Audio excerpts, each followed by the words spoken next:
Number 4. Betty and Barney Hill. A lot of people may already have heard about this story, but I thought I'd include it in this episode. In 1961, a married couple, both normal by all accounts and leaders in their community, were driving home from a vacation at Niagara Falls when they saw what they thought was a falling star, but it moved around in the sky and began to grow bigger. They decided to drive slowly along the road and follow the light as it grew closer to them in the sky, eventually stopping in the middle of the highway as the object hovered only 80 or 100 feet from them. At this point, Barney Hill gets out of the car to get a closer look. After seeing a craft with 8 or 11 humanoid creatures in black uniforms on it, he screamed, "They're going to capture us," and ran back to the car, and the couple drove home. A trip that should have taken 3 hours mysteriously took 7. The Hills could not account for the missing time. Additionally, a lot of other strange things began happening to them, leading them to conclude they had been abducted. Arriving home at about dawn, the Hills assert that they had some odd sensations and impulses they could not readily explain. Betty insisted their luggage be kept near the back door rather than in the main part of the house. Their watches would never run again. Barney noted that the leather strap for the binoculars was torn, though he could not recall it tearing. The toes of his best dressed shoes were inexplicably scraped. Barney says he was compelled to examine his genitals in the bathroom, though he found nothing unusual. They took long showers to remove possible contamination and each drew a picture of what they had observed. The drawings were strikingly similar. Perplexed, the Hills say they tried to reconstruct the chronology of events as they witnessed a UFO and drove home. But immediately after they heard the buzzing sounds, their memories became incomplete and fragmented. They vaguely recalled a luminous moon shape sitting on the road. Barney recalled saying, "Oh no, not again." Betty thought Barney had taken a sharp left turn off Route 3. After sleeping for a few hours, Betty awoke and placed the shoes and clothing she had worn during the drive into her closet, observing that the dress was torn at the hem, zipper, and lining. Later, when she retrieved the items from her closet, she noted a pinkish powder on her dress. She hung the dress on her clothesline and the pink powder blew away, but the dress was fully damaged. She threw it away, but then changed her mind, retrieving the dress and hanging it in her closet. Over the years, 5 laboratories have conducted chemical and forensic analysis on the dress. There were also shiny concentric circles on their car's trunk that had not been there the previous day. Betty and Barney experimented with a compass, noting that when they moved it close to the spots, the needle would whirl rapidly. But when they moved it a few inches away from the shiny spots, it would drop down. As time passed, Betty and Barney remembered more and more details of their abduction. Under hypnosis, Betty Hill described the map that she was shown by the leader aboard the ship. Later, she sketched it.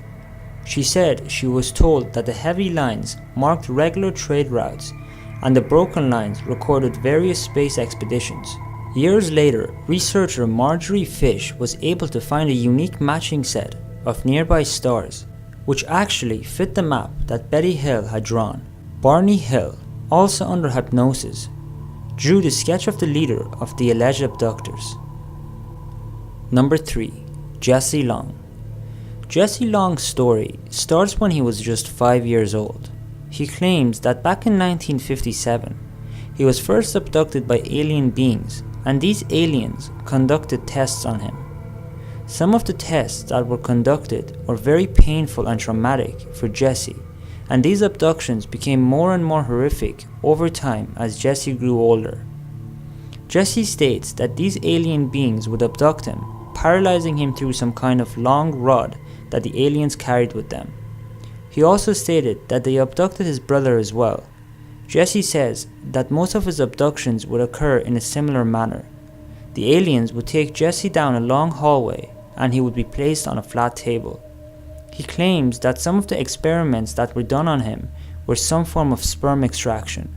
The sperm extraction was one of the most traumatic experiments and caused the most problems, Jesse states. He believes he was forced to crossbreed with a female being of some sort.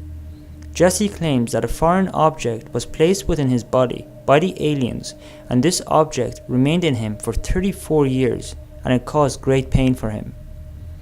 Once the object was removed, it was accidentally broken into 2 pieces while it was being initially tested. Some people claim the object is just a simple piece of glass, but testing on the object concluded a greater mystery. At the Southwest Research Institute in Texas, the object was closely analyzed, and according to the lab's reports, the object revealed a very remarkable composition and exhibited unique surface characteristics that cannot be explained. The questions end up outnumbering the answers. When the object was removed, Jesse Long believed that this object had everything to do with all his abductions.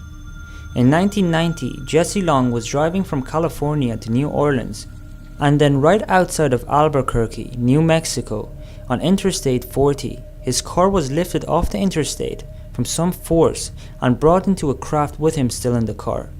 He was placed on a table and he was presented with a baby and was told that this is your child.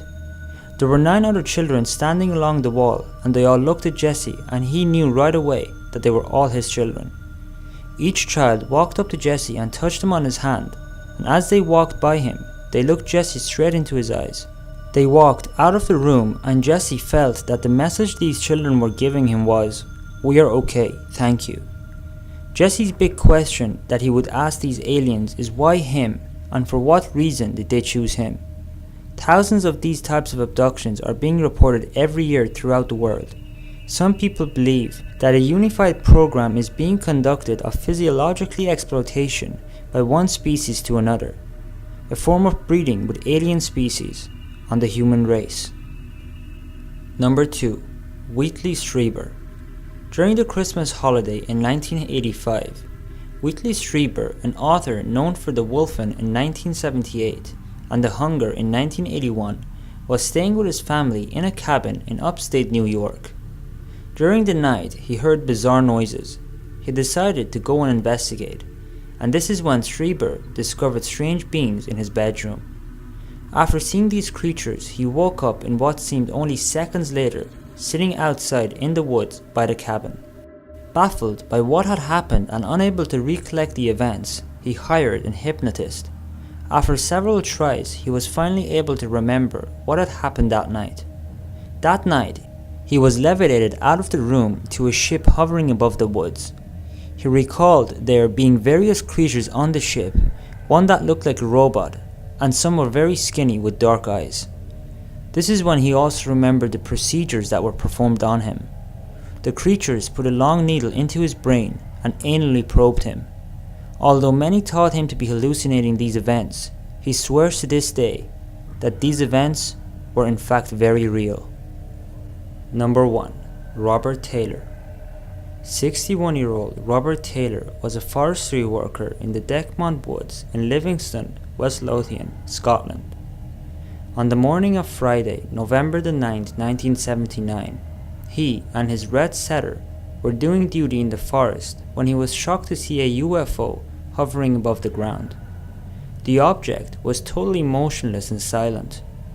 The object was dark grey in colour and had a texture to it, with brighter areas reflecting above a duller background.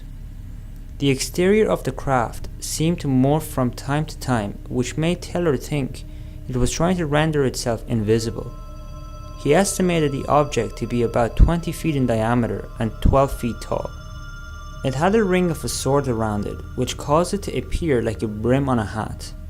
Sticking from the outside of the UFO were stems pointing up and topped with propellers. All at once, 2 small spheres came from the object. They made a sound as their spikes moved over the earth. They came to stop beside him, grabbing his trousers, and began to drag him back to the UFO. The spiked objects were very similar to the UFO, only smaller. Taylor could smell a strong, sickening odor. He lost consciousness. When he regained consciousness, the spheres were gone, but his red setter was still there. The dog was panicky, running around and barking. Taylor tried to calm him down, but found that his voice was gone. He was very weak, and when he tried to stand, he couldn't. He crawled for a time until he was able to stand up again.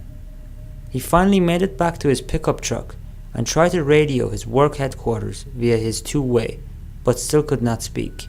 Attempting to drive his truck back home, he got stuck in the mud, so he started a long walk of about a mile back to his house. He arrived at 11:45 a.m. His experience had lasted little over an hour. Finally, his voice was returning. He had developed a great thirst by the time he was home. Taylor would feel ill for a time after his experience with the UFO on two spheres, and he could still smell that awful odor from the forest. When his wife saw him, she was shocked. He had mud all over him, and his pants were torn. He began to tell her of his ordeal with the UFO. His wife urged him to call the police, but Taylor felt that they would only laugh at him. Instead, he called his job supervisor, Malcolm Drummond. Taylor went to clean himself up. Drummond called a doctor when he drove directly to Taylor's house. He was so eager to hear Taylor's story that he questioned him while he was in the tub. He found two scraped places on Taylor, one on his left leg and the other under his chin. Taylor had no apparent head injuries, and his body temperature, blood pressure, and other body signs were all within normal limits. Dr. Adams insisted on Taylor getting a head x-ray to rule out concussion and talk to a counselor, but Taylor put off the hospital visit until later. As soon as Drummond returned, Taylor joined him as the two went directly to the scene of the incident in the forest. Ground markings were obvious and they called the police. Taylor, along with his wife, did go to the hospital for testing, but left when he grew tired of waiting to be seen. He had a trip planned for the weekend to see relatives and was in a hurry to get things done for the journey. Soon the press was aware of Taylor's encounter, and in just a couple of days the story was known all over the United Kingdom. Soon it would be worldwide news and eventually become the subject of television documentaries, magazines and books. In time, a plaque would be erected at the site, but it was stolen. The local police department was not experienced in dealing with UFO cases, but they did file a report with interviews of all those involved. Since an assault was part of the case, the police were obliged to send off Taylor's clothes for forensic examination. The only unusual thing found was trace of a powder, which was identified simply as contact transfer from the sack the clothes were shipped in. Police did a thorough search of records of military and civilian flight logs and found nothing was flown over or near the forest that morning. The ground marks at the scene did not match any of the equipment used in the work in the forest. Two types of ground markings were found at the scene. The first marks were two parallel ladder-like tracks, each about 2.5 meters long and the same distance apart. There were also 40 holes around the tracks. They were 10 centimeters across. In other words, there was undeniable proof that something had been on that spot in the forest very recently. Taylor was known by many people in the area and they all viewed him as honest and responsible. There is nothing to indicate that he would hoax an incident of this nature.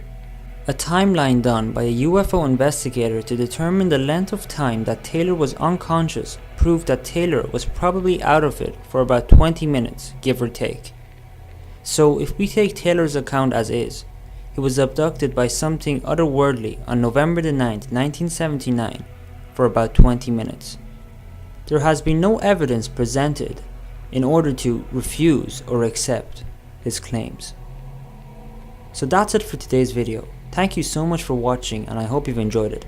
As always, make sure to tune in again tomorrow for another brand new episode.